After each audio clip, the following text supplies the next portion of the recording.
On a 14 cylindres au lieu de 9, ce qui fait quand même pas mal d'Harley-Davidson qui volent en même temps ensemble.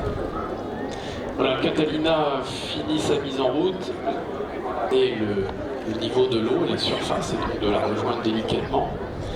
Et si au contraire il y a trop de capots, et bien là on est dans une situation inconfortable. Et si on est au contraire dans un miroir, et bien on a simplement du mal à repérer la surface. On vous parlait tout à l'heure de mythologie, l'aviation a sa mythologie, elle a ses dieux, elle a ses icônes, elle a ses emblèmes. Mesdames, Mesdemoiselles, Messieurs, le PBY Catalina, un des grands dieux de la mythologie de l'aviation, malheureusement issu lui aussi de la Deuxième Guerre mondiale, mais qui a fait bien d'autres choses après dans ses différentes carrières. Peut-être un des plus beaux. Allez les photographes, c'est maintenant par là.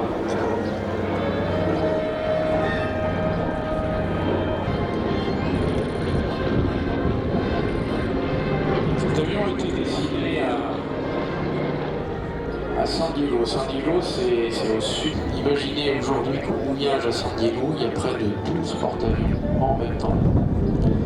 C'est un centre donc extrêmement actif encore de nos jours pour ce qui est de l'aviation embarquée, celle qu'on embarque sur les porte-avions, on aura l'occasion d'en reparler tout à l'heure. Mais c'est aussi là qu'est né cet avion. Si ses missions premières furent la reconnaissance profonde en mer, il a fait bien d'autres choses, notamment c'était un à l'horizon. Il se signalait alors avec un miroir éventuellement. C'était ça, ou alors il percutait une bouteille d'encre qui se répandait dans la mer autour d'eux, faisait une grande tache colorée verdâtre qui permettait justement à l'observateur du Catalina de dire « Ah, il est là, celui qu'on cherche ». Et alors, miracle des miracles, le Catalina, si la mer n'était pas trop formée, se posait non loin, approchait doucement, on lançait la corde à l'aviateur perdu en mer, et on le remontait à bord et on le ramenait à sa base. Cet avion, vous le connaissez pour aussi pas mal d'autres choses. Catalina a été le tout premier modèle de bombardier d'eau en France. Le premier avion de la sécurité civile capable de bombarder autre chose que des bombes mais avec de l'eau.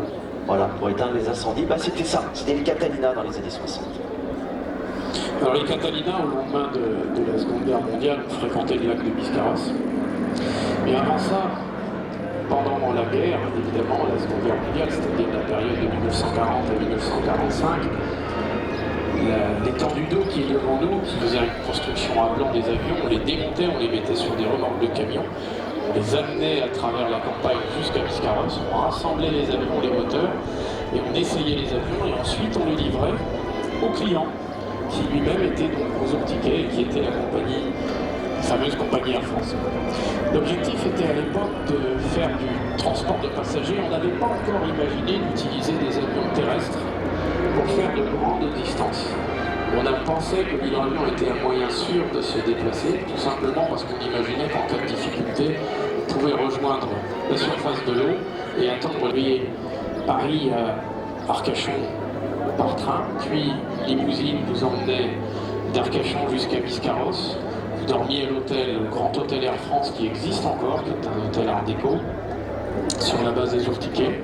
Et là, votre latécoeur vous attendait pour partir à New York. Voilà, tout cela a été contrarié par la guerre, mi-juin 1940. Eh bien, c'est la drôle de... Elle avait changé de vocation, elle avait été d'ailleurs terminée, puisqu'elle n'était pas achevée au début de la Seconde Guerre mondiale. Elle a été achevée par les Allemands qui ont rajouté des quais, qui ont rajouté également des baraquements, des lieux de vie, et ont constitué l'une des principales bases dans le dispositif de l'Atlantique Nord. Voilà, le Catalina nous revient, je crois, pour un amérissage, et je ne crois pas distinguer les ballonnets. Si, ils sont descendus. Voilà, face à nous, la gerbe d'eau. Je ne sais pas s'il s'agit d'un touch and go. Ah si, la puissance est remise. 43 pouces à l'admission. Voilà, 1250 chevaux de chaque côté. L'hydroplanage de la machine est assez spectaculaire. Je crois que les photographes qui étaient dans l'axe ont pu faire de jolis clichés. Voilà, l'avion continue un petit peu.